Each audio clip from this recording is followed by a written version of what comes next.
Bagaimana jika pertempuran spiritual terdalam tidak terjadi di taman kuno ribuan tahun lalu, melainkan di bilik kerja Anda, di dapur, saat menyiapkan sarapan, atau bahkan di dalam mobil saat terjebak macet? Kehidupan modern seringkali menghadirkan maman-maman yang terasa sama beratnya, sama menakutkannya. Dengan pergumulan di Getsemani, dalam video ini kita akan menemukan cara mengubah momen maman perjuangan tersebut menjadi peluang untuk pertumbuhan spiritual dan kekuatan batin yang tak tergoyahkan. Apakah Anda lelah merasa kalah oleh tekanan hidup sehari-hari yang seolah tak ada habisnya? Inilah saatnya untuk merebut kembali kedamaian Anda. Mari kita gali bersama strategi praktis berbasis iman untuk mengatasi momen-momen Getsemani pribadi Anda. Mengubah rasa takut menjadi ketabahan dan keputusasaan menjadi sebuah tujuan ilahi. Ingatlah, Anda jauh lebih kuat dari yang Anda kira. Mari kita jujur sejenak. Perasaan kewalahan, cemas, dan tertekan sepertinya sudah menjadi bagian dari kehidupan modern. Rasanya seperti kita terus-menerus berlari di atas treadmill yang tidak pernah berhenti. Tekanan karier menuntut kita untuk selalu lebih baik.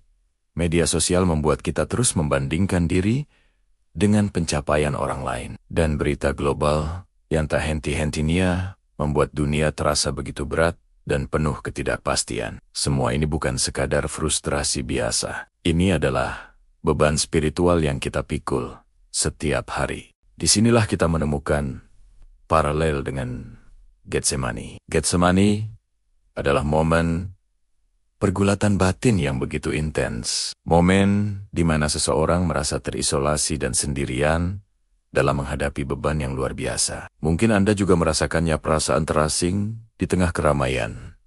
Merasa tidak ada yang benar-benar mengerti apa yang sedang Anda lalui. Itulah Getsemani modern kita. Lalu, bagaimana bentuk Getsemani dalam kehidupan kita sehari-hari? Mungkin itu adalah ketakutan eksistensial yang muncul di tengah malam, mempertanyakan arah dan tujuan hidup Anda. Mungkin itu adalah panggilan telepon yang membawa kabar buruk yang tak terduga, yang seketika meruntuhkan dunia yang Anda kenal. Atau bisa jadi sesederhana perasaan disalahpahami oleh orang-orang terdekat. Merasa suara Anda tidak didengar, dan perjuangan Anda tidak dianggap penting. Momen-momen ini tidak selalu berupa krisis besar yang dramatis. Seringkali, Getsemani modern adalah pertempuran internal yang sunyi, pertarungan yang terjadi di dalam pikiran dan hati kita, jauh dari pandangan orang lain. Coba luangkan waktu sejenak untuk berefleksi. Cawan pribadi apa yang sedang Anda hadapi saat ini? Beban apa yang terasa terlalu berat untuk Anda tanggung?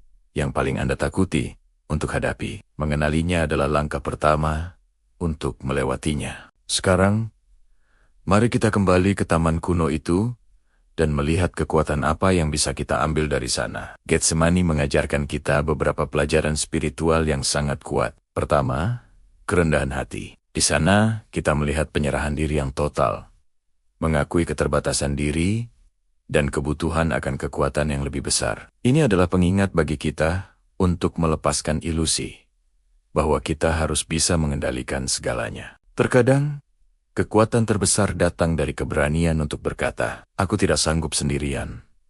Pelajaran kedua adalah pentingnya doa yang disengaja. Bahkan ketika merasa tidak didengarkan, bahkan ketika jawaban yang kita inginkan tidak kunjung datang, tindakan mencari waktu tenang untuk berkomunikasi dengan Tuhan adalah sauh yang menstabilkan jiwa kita. Ini bukan tentang mendapatkan semua yang kita minta, tetapi tentang membangun hubungan dan menemukan kedamaian dalam penyerahan diri kepada kehendak ilahi. Dan yang tak kalah penting, Getsemani menyoroti kekuatan komunitas. Meskipun para murid tertidur, keberadaan mereka di sana pada awalnya adalah sebuah bentuk dukungan. Ini mengingatkan kita untuk tidak berjuang sendirian. Temukanlah sekutu terpercaya, Anda teman, keluarga, atau komunitas iman yang bisa mendampingi Anda, mendengarkan tanpa menghakimi, dan mendoakan Anda saat Anda merasa paling lemah. Jangan meremehkan kekuatan dari sekadar mengetahui bahwa ada seseorang yang peduli. Setelah memahami pelajarannya, kita butuh strategi praktis untuk membangun ketahanan. Ini bukan teori semata. Ini adalah langkah-langkah yang bisa Anda terapkan mulai hari ini. Pertama, latihlah teknik perhatian atau mindfulness. Saat pikiran Anda dipenuhi kecemasan, cobalah untuk kembali ke saat ini. Fokus pada napas Anda. Rasakan pijakan kaki Anda di lantai. Ini membantu menenangkan sistem saraf dan menjernihkan pikiran dari kekacauan.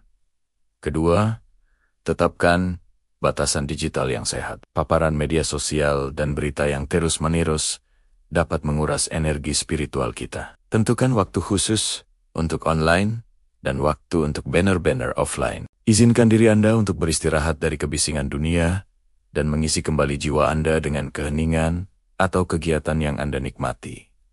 Ketiga, berfokuslah pada rasa syukur. Di tengah kesulitan, carilah hal-hal kecil yang bisa Anda syukuri. Mungkin secangkir teh hangat, senyum dari orang asing, atau lagu yang indah. Rasa syukur mengubah perspektif kita dari apa yang kurang menjadi apa yang kita miliki. Dan ini adalah penangkal yang kuat untuk keputusasaan. Selanjutnya, mari kita coba membingkai ulang tantangan kita. Alih-alih melihatnya sebagai hukuman atau kesialan, bagaimana jika kita melihatnya sebagai peluang? Peluang untuk bertumbuh, untuk memperdalam iman, untuk menjadi lebih kuat, dan lebih berbelas kasih. Setiap kesulitan yang berhasil kita lewati adalah latihan bagi jiwa kita. Ini membawa kita pada konsep yang saya sebut ingatan otot spiritual. Sama seperti otot fisik yang menjadi lebih kuat setelah latihan, kekuatan spiritual kita juga terbentuk saat kita melewati ujian. Setiap kali Anda berhasil melewati momen Getsemani, Anda membangun ketahanan untuk masa depan. Perjuangan masa lalu bukanlah luka yang harus disembunyikan, melainkan bukti kekuatan Anda yang akan membantu Anda menghadapi tantangan berikutnya dengan lebih percaya diri. Dan akhirnya, mari kita rangkul harapan yang melampaui cakrawala. Penting untuk diingat bahwa Getsemani bukanlah akhir dari cerita. Itu adalah awal sebuah gerbang menuju tujuan yang lebih besar. Pergumulan di taman itu memuncak pada kebangkitan sebuah janji kemenangan atas penderitaan. Dengan cara yang sama, perjuangan sehari-hari yang Anda hadapi bukanlah titik akhir. Lihatlah semua itu sebagai api penyucian yang memurnikan dan memperkuat semangat Anda. Setiap air mata, setiap doa dalam kesunyian, setiap langkah yang Anda ambil dalam iman, sedang membentuk Anda menjadi versi diri Anda yang lebih tangguh dan lebih dekat dengan tujuan ilahi Anda. Jadi, ketika Anda berada di tengga-tengga Getsemani modern Anda, ingatlah ini. Anda tidak sendirian. Ada kekuatan yang bisa Anda ambil dari penyerahan diri, doa, dan komunitas. Dan yang terpenting, ada harapan abadi yang menanti di seberang perjuangan ini. Perjalanan Anda mungkin sulit, tetapi setiap langkahnya menempa Anda untuk menerima kekuatan baru dan sukacita yang lebih besar di masa depan. Terima kasih telah menyimak hingga akhir. Jika video ini memberikan Anda kekuatan atau perspektif baru, jangan lupa untuk menyukainya, membagikannya kepada seseorang yang mungkin membutuhkannya, dan berlangganan saluran ini untuk konten inspiratif lainnya. Sampai jumpa di video berikutnya. Tetaplah kuat dan bersemangat, serta percaya kepada Tuhan.